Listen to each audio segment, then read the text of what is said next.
तथ्याङ्क कार्यालयले माघ 1 गते गणक र सुपरिवेक्षकको लागि ठूलो संख्यामा भ्याकेन्सी खुलाएको थियो। यो जम्मा 2.5 महिनाको लागि यो भ्याकेन्सी खुलाएको थियो र यो तलब सेवा सुविधा राम्रो र समय पनि 2.5 महिना भएको कारणले धेरैजनाले यसको फारम भर्नको लागि ट्राई गर्नुभयो र कतिको सक्सेस पनि भयो, कतिको लिङ्क नखुल्ने लगायत लिङ्क खुलिए पनि फर्म भर्दाखेरि सबमिट नहुने जस्ता विभिन्न समस्याहरू आए भनेर हाम्रो युट्युबमा कमेन्ट र त्यसैगरी फेसबुक पेजमा पनि कमेन्ट धेरै नै आएको कारणले मैले तपाईहरुलाई यो भिडियो मार्फत कसरी अनलाइन फर्म भर्ने त भन्ने विषयमा सरसर्ती छोटो समयमा सरसर्ती जानकारी लिएर आएको छु। यो सुरुमा माघ 1 गते भ्याकेन्सी खुलेको थियो। माघ 21 गतेसम्म फारम भर्ने म्याद थियो र 21 गते भित्रमा जतिले भर्न भ्याउनु भयो। अब भर्न नभ्याउनेहरुको लागि पनि खुशीको खबर छ। माघ 22 गतेदेखि माघ 26 गतेसम्म 5 दिन यो फारम भर्ने समयावधि थपिएको छ। यो माघ 22 गतेदेखि 26 गते बेलुका 12 बजेसम्ममा तपाईहरुले भरिसक्नु होला र म तपाईहरुलाई सरसर्ती कुन ठाउँमा के भर्ने के लेख्ने भन्ने विषयमा जानकारी गराउँछु। अब यो तपाईहरुले यो लिंक यसको यो फारम भर्ने लिंक अहिले यो भिडियो हेरिरहनु भएको भिडियोको तल कमेन्ट बक्समा युट्युबबाट हेरे पनि अथवा फेसबुक पेजबाट हेरे पनि कमेन्ट बक्समा तपाईहरु जानुभयो भने यो लिंक त्यहाँनेरि तपाईहरुले देख्न सक्नुहुन्छ। यसको अनलाइन फर्म तपाईहरुले आफै नै भर्न सक्नुहुन्छ, सजिलो छ। यहाँ माथि पनि भनिएको छ यो सबै विवरण भर्न अनिवार्य छ। 200 केबी कि पीडीएफ मा कि जेपीजी मा फाइलको प्रकार फाइलको साइज चाहिँ 200 केबी भन्दा कमको हुनु पर्यो। 200 केबी भन्दा माथिको फाइल तपाईहरुले अपलोड गर्न खोज्नुभयो भने त्यस्तो अवस्थामा पनि यो हुँदैन, तपाईहरुको सबमिट हुँदैन र फोटो अथवा तपाईहरुको डकुमेन्ट चाहिँ पीडीएफ मा भए पनि हुन्छ, जेपीजी मा भए पनि हुन्छ। त्यो चाहिँ यही नै हुनुपर्छ भन्ने छैन र फारम सबमिट सफल भएमा फारम दर्ता नम्बर फर्म रेजिस्ट्रेसन नम्बर प्राप्त हुन्छ भनिएको छ। सबमिट भयो भने मात्रै सबमिट चाहिँ सक्सेस भयो भने सफल भयो भने मात्रै यो आउँछ। यो चाहिँ तपाईहरुले सुरक्षित टिपेर लेखेर राख्नु होला। अब यो तपाईहरुले मोबाइलबाट पनि भर्न सक्नुहुन्छ, कम्प्युटर ल्यापटपबाट पनि भर्न सक्नुहुन्छ, निकै सजिलो छ। अब यहाँ उम्मेदवारले काम गर्न चाहेको पद र कार्यक्षेत्र भन्ने सुरुको बक्स छ। यसमा आवेदकको पदमा क्लिक गर्नुभयो भने तपाईहरुसँग ब्याचलर योग्यता छ भने दुवै भर्न पनि मिल्यो, +2 मात्रै छ भने गणक पनि भर्न मिल्यो तपाईहरुले। अथवा सुपरिवेक्षक मात्रै भर्छु भन्नुहुन्छ भने नि ब्याचलर जतिले सुपरिवेक्षकमा मात्रै भर्न नि पाउनुहुन्छ अथवा दुवैमा भर्न नि पाउनुहुन्छ। यो अब त्यसपछि तपाईहरु आफ्नो प्रदेश चुज गर्नु होला, जिल्ला चुज गर्नु होला र नगरपालिका गाउँपालिका वडा नम्बर चुज गर्नु होला। यो चाहिँ के हो भने तपाईहरुले काम गर्न चाहेको कार्यक्षेत्र तपाईहरुको कहाँनेरि चाहिँ कुन जिल्ला कुन पालिका कुन वडा अन्तर्गत काम गर्न चाहनुहुन्छ भनेर त्यहाँ राखेको हो। अब तपाईहरुको व्यक्तिगत विवरण यहाँ भर्नु होला। यहाँ सजिलो छ, मैले यो सजिलोको लागि धेरै समय लिइन। व्यक्तिगत विवरण सजिलो छ। अब धेरै जसोको यहाँ पनि मिस्टेक भएको देखिया छु। मलाई स्क्रिनशट पठाउनुहुन्छ, मैले यसरी लेखेँ भनेर कमेन्टमा पठाउनुहुन्छ स्क्रिनशट।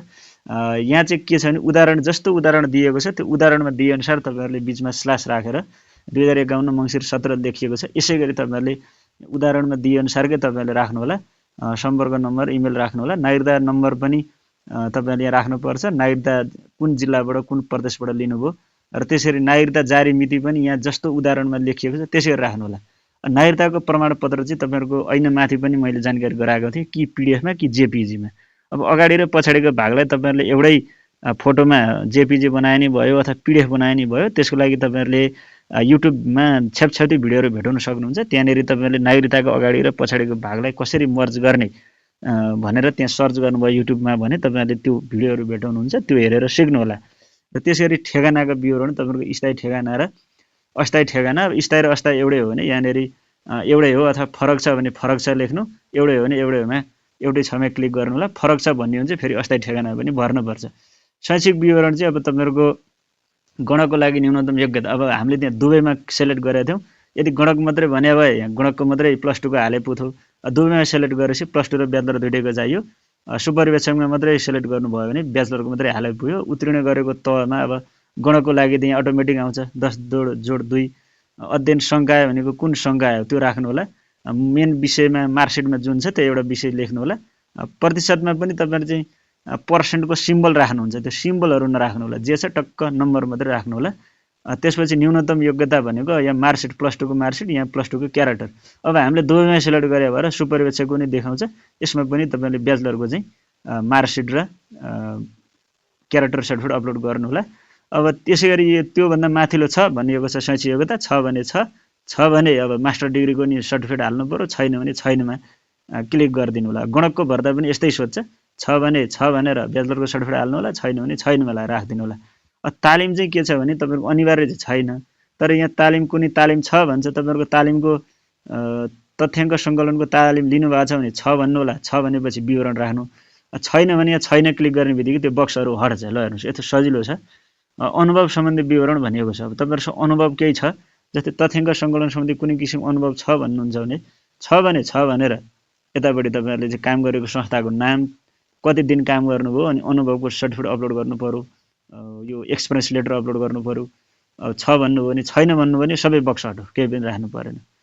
अन्य विवरणमा तपाईँको आवेदकको फोटो पनि पिडिएफ अथवा जेपिजीमा 200 KB भन्दा कम साइजको, त्यसपछि यो सेतो बक्समा राइट लगाइदिएर यहाँ सबमिटमा क्लिक गर्नु होला। सबमिटमा क्लिक गरेपछि केही समय लोडिङ हुनसक्छ, अथवा फ्याट्टा तपाईँहरूको दर्ता नम्बर देखाउन पनि सक्छ, अथवा केही समय 1-2 मिनट, लगभग यहाँ मलाई कमेन्ट गर्नुभयो अनुसार सरदर 5 मिनट 7 मिनटसम्म पनि वेट गर्नुभयो। सबमिटमा क्लिक गरेपछि केही पनि क्लिक नगर्ने, अन्त कहीँ कतै केही क्लिक नगरी कुरेर बस्दै पनि 5-7 मिनटमा बल्ल अटोमेटिक त्यो नम्बर, दर्ता नम्बर, एप्लिकेसन नम्बर पनि आएको छ।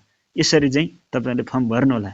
अब यो मैले तपाईँहरूलाई माघको 22 गते लगभग बेलुकाको 6 अथवा 7 बजेतिर यो भिडियो मैले प्रकाशन गरेको छु। त्यतिन्जेलसम्ममा 2,85,000 भन्दा माथि, 2,85,000 भन्दा माथिले यो वेबसाइट, यो लिङ्क क्लिक गरिसक्नु भएको छ। तर जुन यो माघ 22 गते केन्द्रीय तथ्याङ्क विभाग अथवा राष्ट्रिय, अहिले पहिला केन्द्रीय तथ्याङ्क विभाग भनिन्थ्यो, अहिले राष्ट्रिय तथ्याङ्क कार्यालय भनिन्छ। राष्ट्रिय तथ्याङ्क कार्यालयले जुन पत्रमा निकालेको त्यो त्यहाँ तोकिएको भनिएको छ सङ्ख्या, माघ 22 गते बेलुकासम्ममा सरदर 1.25 लाख भन्दा बढीले फर्म भरिसक्नु भएको त्यहाँ देखिएको छ तथ्याङ्क। अब यो 5 दिन समय थपिएको छ, 22 गतेदेखि 26 गतेसम्म। यो 5 दिनमा सरदर कम्तीमा पनि 50,000 भन्दा बढीले फारम भर्नुहुन्छ, किनभने धेरैजना छुट्नु भएको छ, त्यसकारण कम्पिटिसन धेरै छ। अब आगामी समयमा म तपाईँहरूलाई युट्युब च्यानल अथवा फेसबुक पेज मार्फत यसको सर्टलिस्ट कहिले आउँछ, कसरी थाहा पाउने भन्ने विषयमा पनि फेसबुक पेजमा अथवा युट्युब मार्फत जानकारी गराउनेछु। र इन्टरभ्यूमा सम्भावित प्रश्नहरू के सोध्छन्, किनभने अब कम्पिटिसन धेरै भयो, त्यसकारण प्रश्नहरू के कस्ता सोध्छन् इन्टरभ्यूको लागि चाहिँ ती सम्भावित मोडल प्रश्न उत्तरहरू पनि म तपाईँहरूलाई फेसबुक पेजमा राख्नेछु। त्यसकारण हाम्रो Facebook page GKIQ Lok Sewa plus नाम गरेको फेसबुक पेज, यही युट्युब च्यानलकै नाम नै, फेसबुक पेजकै नाम एउटै सेम छ, हाम्रो लोगो पनि एउटै छ। त्यो फेसबुक पेज चाहिँ तपाईँहरूले फलो गर्न बाँकी हुनुहुन्छ भने त्यो फेसबुक पेजमा गएर त्यहाँ फलो भन्ने बटन हुन्छ, त्यो फलो भन्ने बटनमा क्लिक गरेर फलो गरिदिनु होला।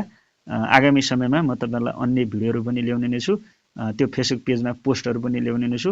त्यतिन्जेलको लागि तपाईँहरूले यो भिडियोलाई एकचोटि हेर्दा बुझ्नु भएन भने दोहोऱ्याएर हेरेर भर्न बाँकी जतिले भर्नुहोला। र केही जिज्ञासा भएमा सकेसम्म इनबक्स मेसेन्जरमा भन्दा पनि यही भिडियोको मुनिपट्टि अथवा यही पोस्टको मुनिपट्टि कमेन्ट बक्समा कमेन्ट गर्नुहोला। हस्त, धन्यवाद, नमस्कार।